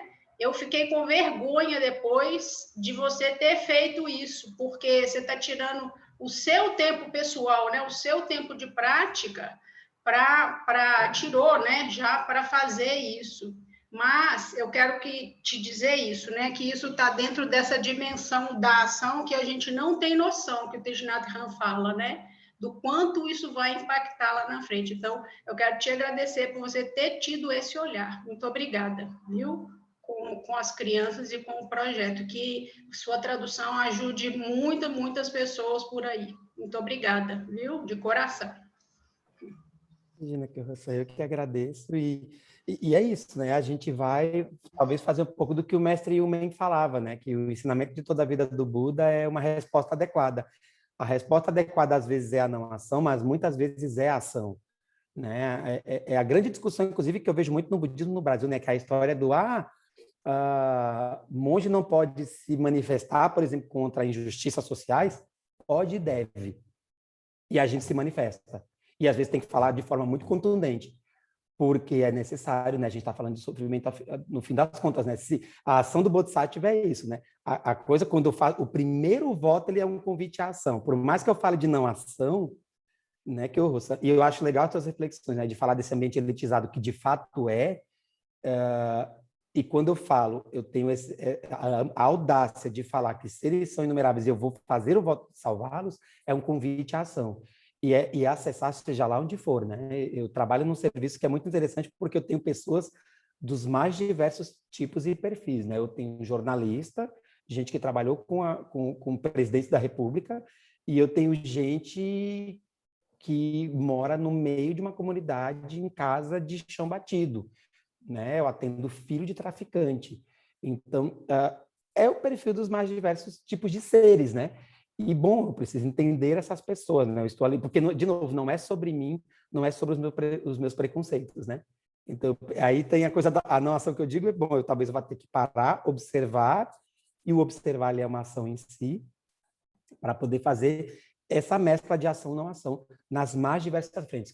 E as crianças, bom, não precisa nem falar, porque assim, é um legado para uma geração, né? Então, eu que agradeço, isso também é prática, né? E está preciosa, né? Eu estou revisando agora a tradução, é lindo o livro, é muito precioso, e é isso, é um legado que vai ficar né? Ainda mais porque tu tem esse olhar de entender que, bom, eu posso fazer um futuro diferente, né? Eu posso deixar algo diferente para mais adiante, né? Então, eu que agradeço, imagine, e é precioso, né? Ter esse tipo de ação, né? E aí é o que o mestre Tai fala, às vezes quando a gente faz, acha que é algo pequeno, eu não sei até que ponto, e é algo que, bom, vai impactar muitas pessoas e vai beneficiar inúmeras pessoas.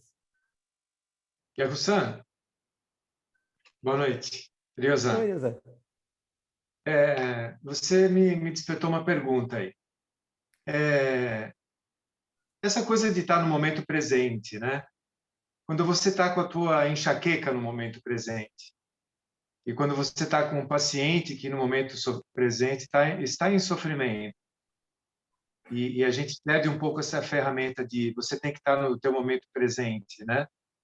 Porque esse momento presente é um momento de dor, de sofrimento extremo. Me fala um pouco disso. O que é estar no momento presente com essa enxaqueca sua?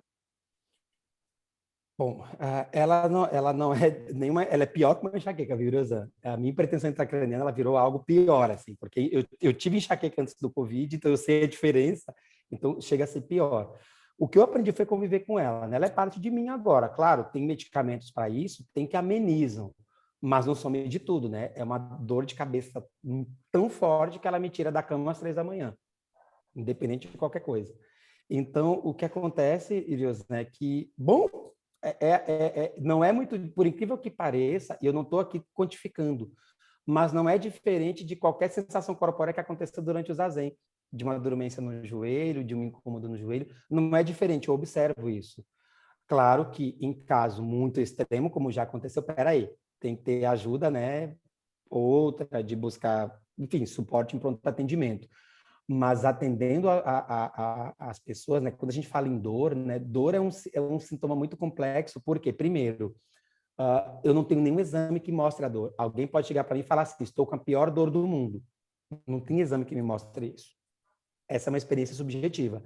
Claro que tem coisas que me levantam a suspeita de ser uma dor muito forte, né? Por exemplo, eu não sei se alguém aqui já teve pedra no rim, né? Pedra no rim, a dor é terrível. É muito forte. Só quem sabe teve. Então, a questão da experiência que a gente fala da doença. Muito mais do que eu ler o livro, o que essa pessoa está experimentando. Então, eu preciso ter esse entendimento mínimo, ainda que eu não tenha vivenciado essa dor. Mas eu sei de outras dores que eu mesmo vivi e eu preciso estar inteiro ali. E aí, de novo, né, esse método que a gente usa na medicina, que é o método clínico centrado na pessoa, de novo, né, não é sobre mim. Como o foco é a pessoa, eu preciso estar muito inteiro para ouvir a história dela, né? Nas quartas-feiras, inclusive, né, quando vocês fazem o Clube do Livro, eu atendo alunos de 5º e 6º ano da medicina de uma universidade federal. E eles trazem consultas videogravadas. E é muito legal, porque exatamente eles trazem os vídeos das consultas para discutir assim, olha, eu tive dificuldade com esse e aquele aspecto. Inclusive, Irosan, com essa tua pergunta, assim, prof, eu estava, sei lá, preocupado com, sei lá, meu gato estava doente. E dele se perder no meio da consulta. Aí eu falei, de novo, eu sei que teu gato está doente, mas não é sobre ti. O foco é a pessoa. Então, isso é estar inteiro, né? O que o Csikszentmihalyi chama de flow, né? Eu preciso literalmente entrar no fluxo para poder obter as informações daquela pessoa, para poder dar o diagnóstico correto, para dar o tratamento correto. Isso é o estar inteiro, né? É a própria questão da cerimônia, né? Eu vou dar um exemplo bem simples, né? Na hora que a gente, sei lá, eu vou pegar uma função como Diksha, né? Eu vou alcançar incenso proficiente, eu não vou estar alcançando incenso. Na hora que eu estou alcançando incenso proficiente, eu não vou estar pensando, peraí, eu preciso comprar tomate, alface, sabão. Ninguém faz isso na hora de uma cerimônia. Quer dizer, eu não conheço ninguém. Se alguém faz, depois me conta, porque eu não conheço ninguém, né? O Joey já riu ali. Vai saber se tem gente que não faz isso. Porque essa questão da cognição, sabe, Ireza? E o nosso treino, e o Zen, ele é isso. Ele nos ajuda a... Eu vou usar a palavra condensar, que não é uma palavra adequada, mas ele ajuda a nos dar um limite cognitivo exatamente para poder agir. E não é uma ação, parece automática, mas não é. Porque a gente vê as pessoas trabalhando, né? E às vezes parece que é algo automático. E eu posso até ter pessoas em automatismo, mas só que o automatismo ele nos coloca num lugar perigoso, que às vezes é o do próprio risco de errar. Né? Se eu entro no automatismo, que é inclusive o que se escuta muito em mosteiro, né? Assim, se tu já vai fazer algo achando que sabe, o risco de errar é maior, né? Então a coisa do estar presente, Deus, é muito disso, assim, é de, bom, Eu preciso literalmente entrar no fluxo da coisa, seja no fluxo de uma cerimônia, seja no fluxo de atender alguém. E é desse lugar que a gente fala, é como eu te falei, né? Eu me dispo, inclusive da minha própria dor, temporariamente para atender a pessoa lá, né? Claro que se eu não estou em condição, a dor ficou no nível tal, bom, eu vou acabar não podendo trabalhar no dia. Aconteceu, acho que na pandemia toda, 2 dias, claro, além da minha internação, fiquei internado 1 semana, né, em julho do ano passado. Mas nos demais dias, eu tô lá. A dor de cabeça, como eu brinco, né, virou minha amiguinha, assim. Eu observo, aprendi a observar ela quando ela é algo suportável. E o pior, né, a gente sabe que uma pessoa com dor, uma das coisas que acontece é ficar mal-humorada, né? O humor muda porque alguém com dor, eu que atendo pacientes com dor crônica, a pessoa fica mais tristonha, às vezes fica mais reclamona. Então, eu tenho que observar isso em mim também. É um exercício diário, eu tenho que observar, nossa, eu tô com dor, eu tô ficando com, né, que sabe, assim, com ranço, eu uso muita palavra ranço, né, tô com ranço da vida, ranço das coisas, e eu tenho que observar isso, não, peraí, eu tô olhando sob a lente da minha hipertensão intracraniana, e não tem que ser a lente da hipertensão, tem que ser a lente do Yaksan, ou tem que ser a lente até de outro elemento, né, e aí é desse lugar que eu tenho que falar, peraí, tem uma dor aqui, ok, mas eu não posso pegar essa dor e transformar em ranço, em raiva, eu tenho que transformar em outra coisa. Claro, vão ter medicamentos que me suportam, né, que me apoiam, que eu consigo conduzir o meu dia, mas eu preciso transformar essa dor, né? E principalmente a percepção da dor, não é a dor em si, mas é a percepção dela. O que eu vou fazer com isso, né? Então, é dessa maneira, viu, Ryosan, que eu estou levando. Maravilha, ok. Obrigado, Yaksan. Obrigado, Beth.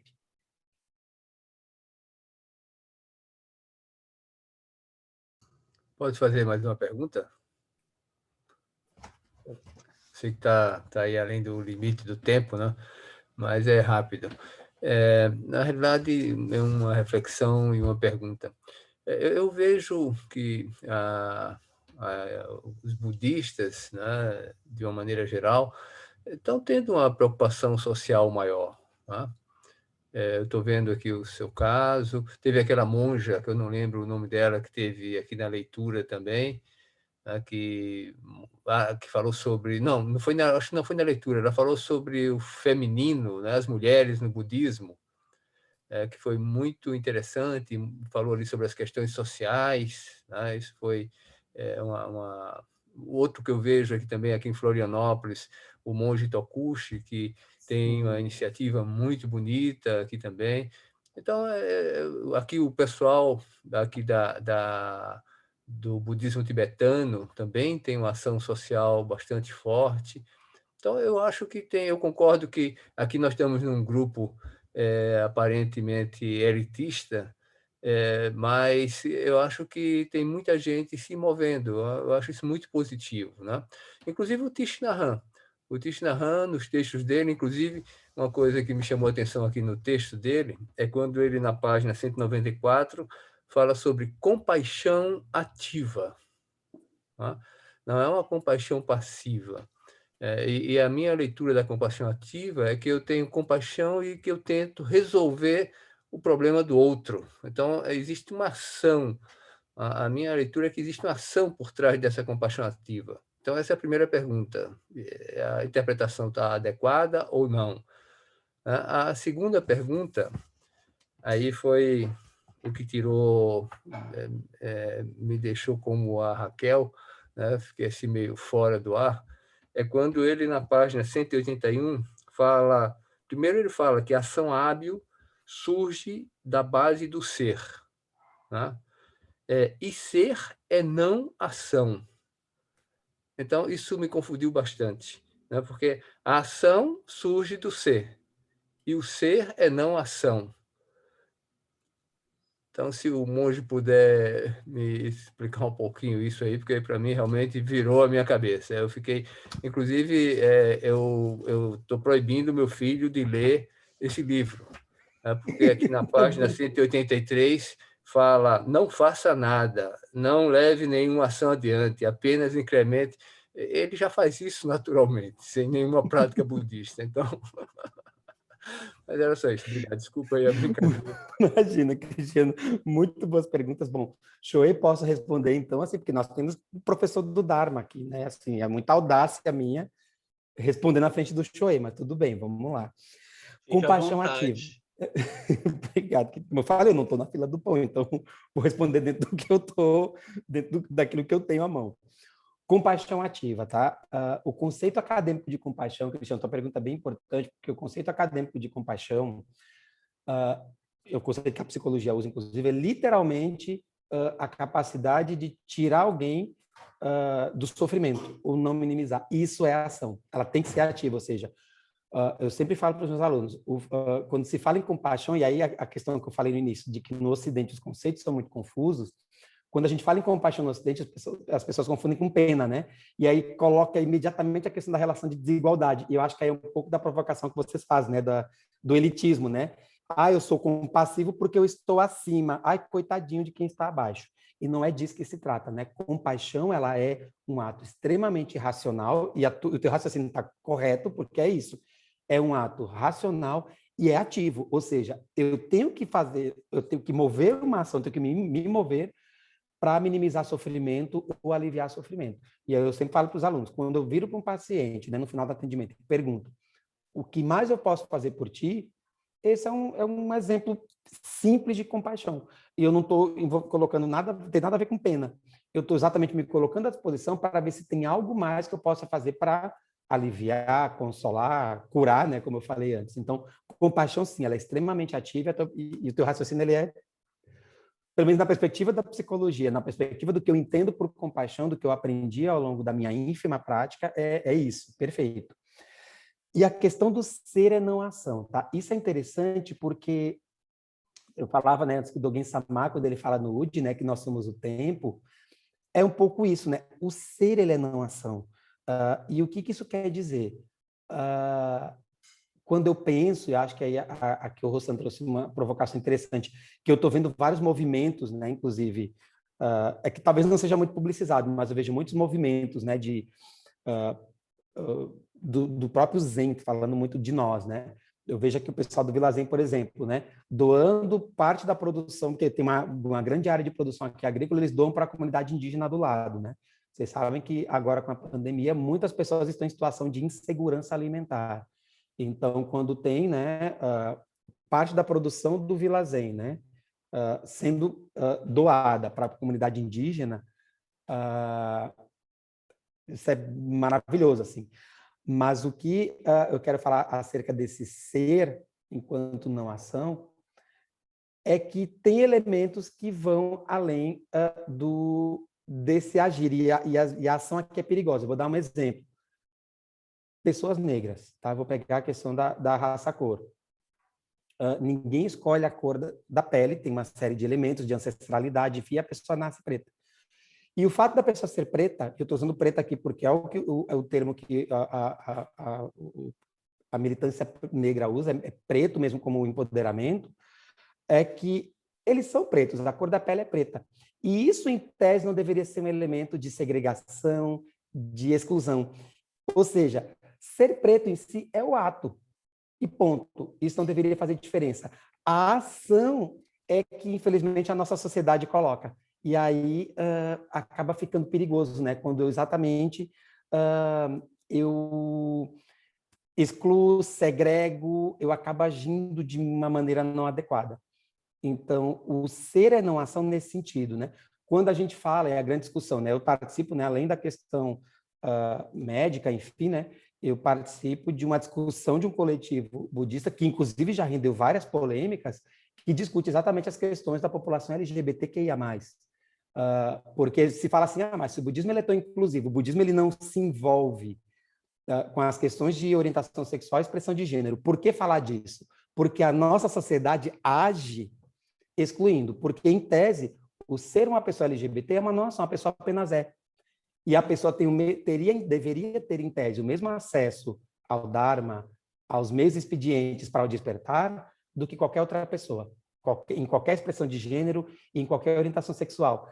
As nossas ações mesquinhas, pequenas, é que tiram a pessoa desse ser, e aí que quer segregar, quer excluir. Então, eu vejo muito esse ser como uma ação, porque é isso, porque é como eu sempre gosto de falar, né? Quando Shakyamuni Buda falou, né? Eu, todos os seres, junto com a Mãe Terra, simultaneamente nos tornamos o caminho, ele não falou, eu e todos os heterossexuais, eu e todos os brancos, ele não fez isso, eu e todos os seres. Então, na verdade, quando eu vejo populações vulnerabilizadas, população preta, LGBT, pessoas com deficiência, mulheres, né? A questão da desigualdade de gênero que ainda impera no mundo. Quando a gente vê isso, essas pessoas estão apenas lutando pelo direito de existir. Porque, em tese, ser deveria ser não ação. Ou seja, uma mulher é uma mulher que vai poder, deveria, em tese, no mundo ideal, ter acesso a espaços de poder, né? Dogen-sama chamava atenção disso, né? No Rahai Tokuzui, né? Sua mulher é um exemplo do Dharma, sigam ela. Né? Um pouco do que eu faço com a minha professora, né? Com o Koen Sensei. Então, é desse lugar que a gente deveria, em tese, falar. Mas a gente sabe que a sociedade, pelos 3 venenos mentais, acaba não permitindo isso. E aí, por algumas ações nada benéficas, tiram a pessoa desse ser enquanto não ação. Porque o ser deveria ser isso. Uma pessoa preta deveria ser, em tese, apenas uma pessoa preta que deveria ter acesso à educação, à saúde, como qualquer pessoa de outra raça, cor. Uma pessoa LGBT ter acesso a diversos espaços, e a gente não sabe que é assim. E eu falo disso porque, na discussão da Rainbow Sangha, né, que é a discussão LGBT, as pessoas falam, né, mas o budismo é inclusivo. Só que acontece, né, vou trazer para a perspectiva do Brasil, algumas escolas budistas saindo do Sotô, tradicionalmente, os praticantes são pessoas da colônia japonesa. E aí, imagina as obachans, né, dando de cara, por exemplo, com um travesti dentro de um sangha. Né? Aquela coisa assim. E aí a gente está, inclusive, discutindo formas de instrumentalizar as comunidades a falar, peraí, se é para incluir, vamos incluir mesmo. E aí acho que é um pouco da provocação da Kyo-san. Vamos sair do papel, vamos sair do intelectual, vamos sair do papel, vamos agir. Se é para realmente incluir todos os seres no caminho, vamos incluir. Então, é isso que a gente tem que fazer. E esse ser enquanto não ação, o que me ocorre, Cristiano, é exatamente isso, assim, apenas ser, né? Apenas fluir com o fluir da vida. A gente sabe que muitas vezes isso não acontece por causa dos nossos venenos mentais. Não sei se eu te respondi, tá? Muito obrigado, foi muito esclarecedor.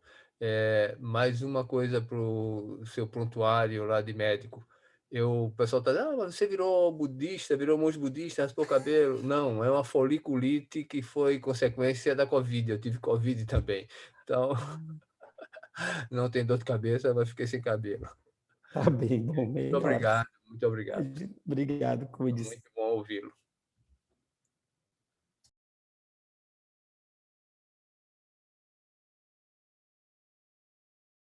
Acho que é isso. Oi, você está travado? Trancou, Sensei?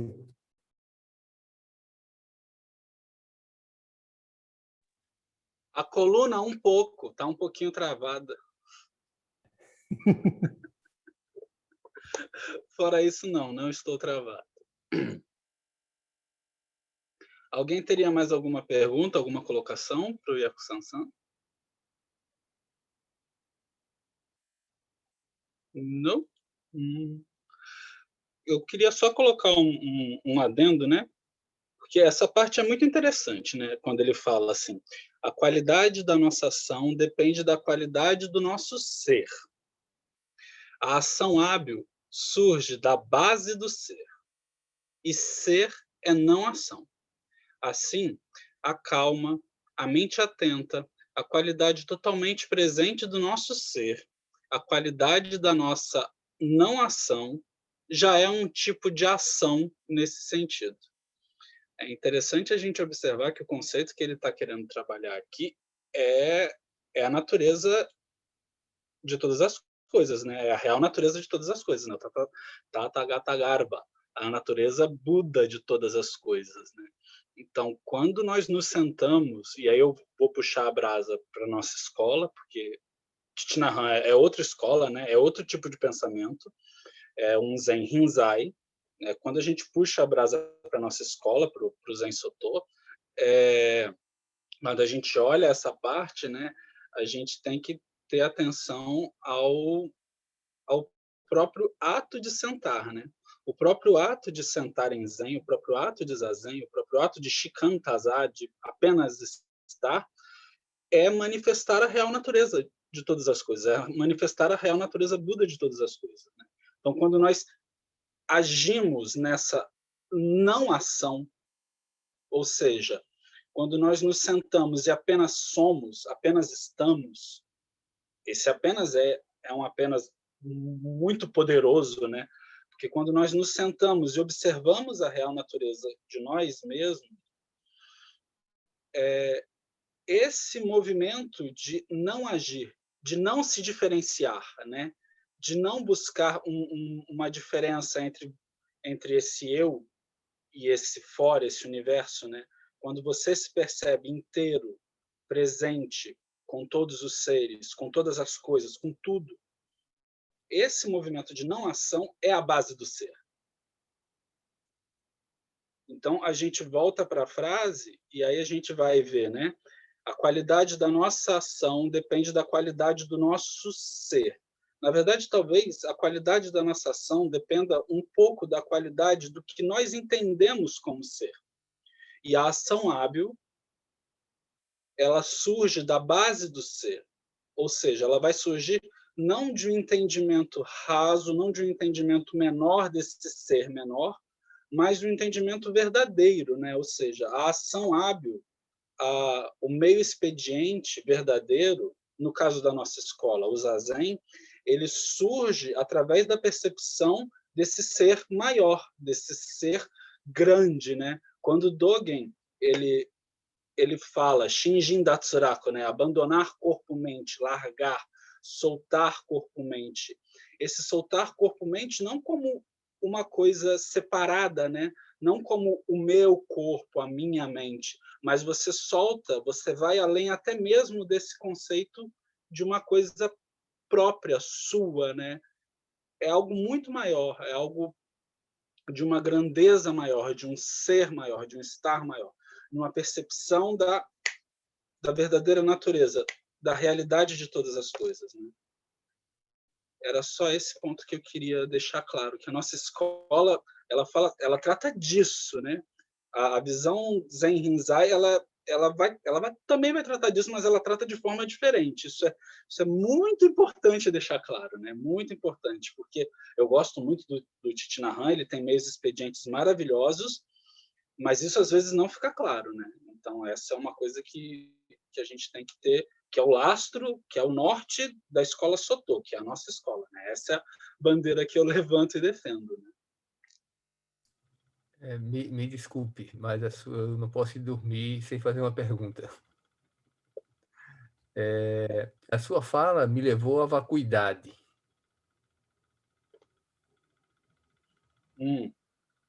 E? Né?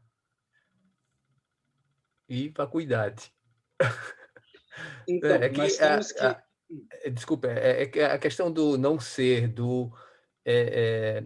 eu vejo muito no budismo, principalmente no Zen, muito não, né? O não ser, a não ação, a verdadeira natureza, como falaste há pouco, e isso me leva, a verdadeira natureza, para mim, encontra a resposta na vacuidade. Não sei se... Então, a vacuidade, a ideia, o conceito de vacuidade é um meio hábil, é um meio expediente, mas não o é. A verdadeira natureza não é vacuidade. Ela está para além da vacuidade. Porque você vai ter o ser cheio, né? Você vai ter o mouse cheio, e você vai ter o não mouse, né? Não é nem ter o mouse, não é nem ter o objeto, nem ter o não objeto. É o que está no Sutra do Coração. É o para além, né? Quando você atravessa esse conceito, quando você atravessa nem esse objeto, nem esse não objeto, né?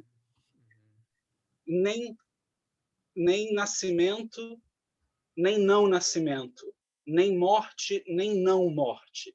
Veja, nascimento e morte não estão como antônimos, não estão como coisas divergentes, né? Ele coloca nem nascimento, nem não nascimento, nem morte, nem não morte, né? Ele, né? O nosso mestre Shakyamuni Buda vai expressar dessa forma, né? É algo que é o para além. É quando você quebra esse conceito, é quando você solta o conceito, é quando você é o que o mestre Dogen fala, né? O Shinjin Datsuraku, você solta esse corpo-mente. E você solta esse não corpo, não mente, né? Eu ousaria complementar, né? Ai, Joken-san.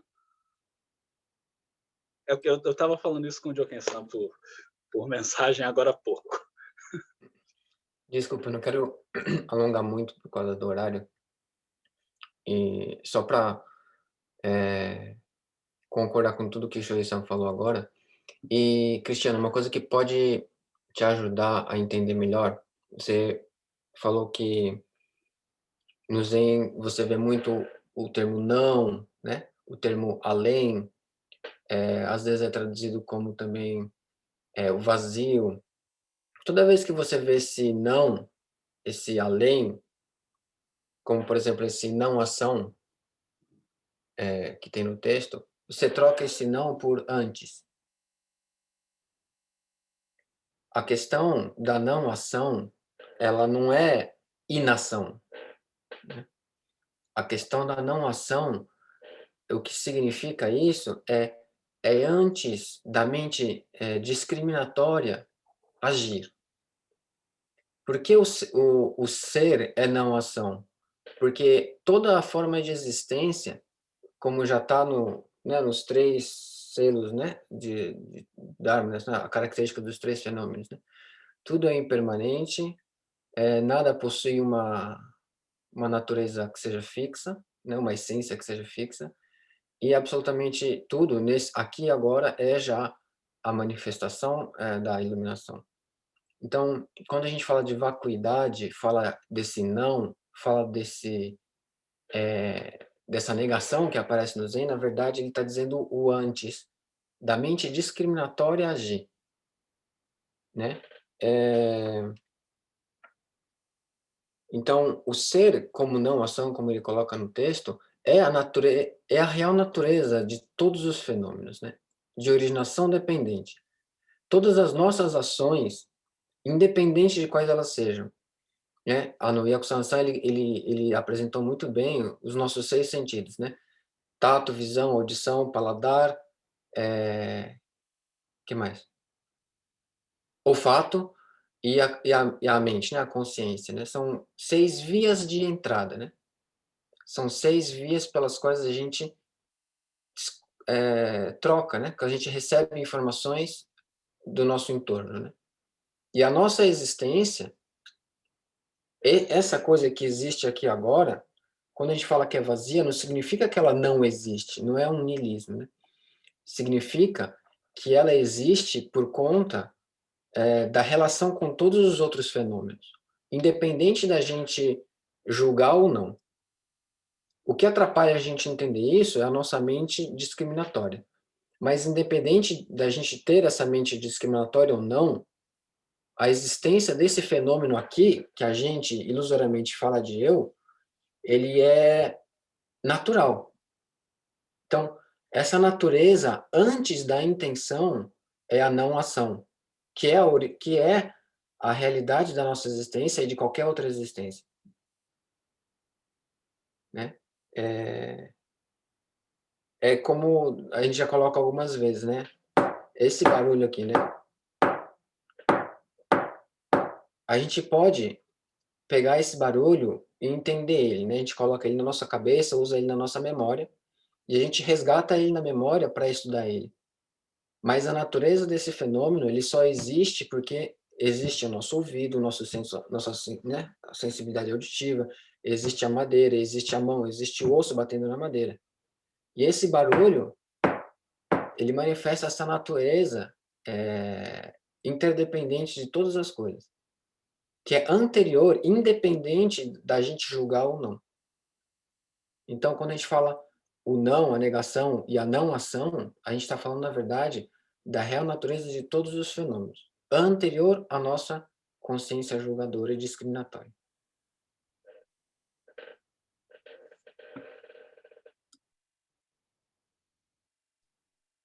Só vou me atrever a falar uma última coisinha, Cristiano. Assim, essa coisa do vazio, eu sempre fiquei inquieto. Eu vou falar em uma frase, uma dos dizeres mais propositivos que a Soto Zen me ensinou que é o Sokushin Zebutsu, né? O seu próprio coração é o Buda, que me tirava exatamente desse lugar, desse vazio que Jokin-san explicou tão bem, né? Que, peraí, não é um vazio niilista, né? É algo antes. Eu me lembro exatamente do Sokushin Zebutsu, porque era algo que falava, não, tem algo propositivo aqui que não é só negar, não é não ação, não intenção. Se está dizendo que a minha própria essência, meu próprio coração é o Buda, bom, peraí, tem algo que o antes de para poder movimentar. E agradeço muito os ensinamentos, né, que Shoei e Jokin trouxeram. Muito esclarecedor.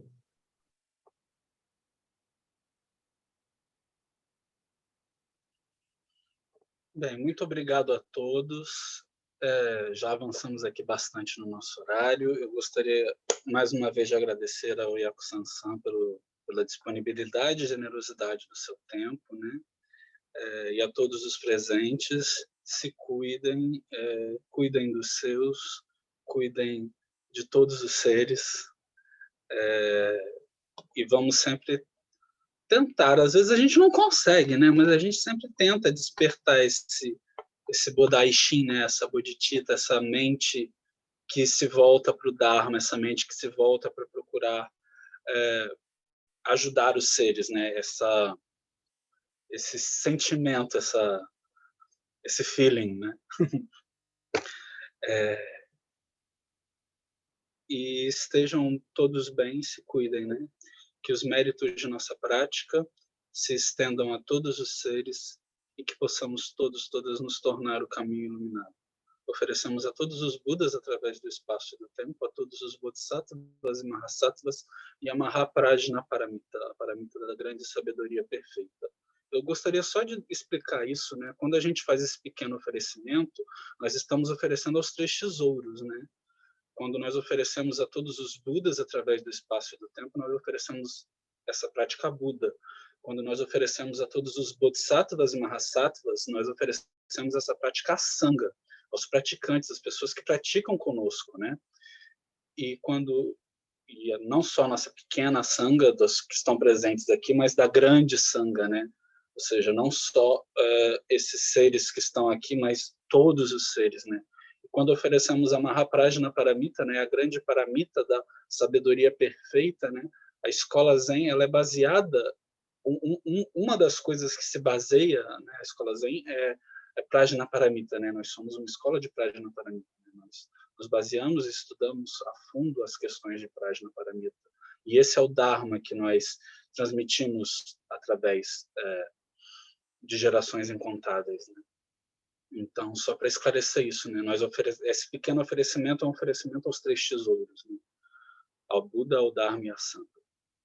Muito obrigado a todos, se cuidem. Boa noite aí no Brasil.